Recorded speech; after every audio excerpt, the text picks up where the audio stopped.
Hello everyone, welcome back to another episode of Technologyglance. Today in this video, I am going to guide you through how you can enable Flash Media in each folder on MX Player.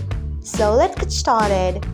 Firstly, open MX Player app in your device. Then tap on your profile icon if you haven't. Next, tap on Settings. After that, tap on List.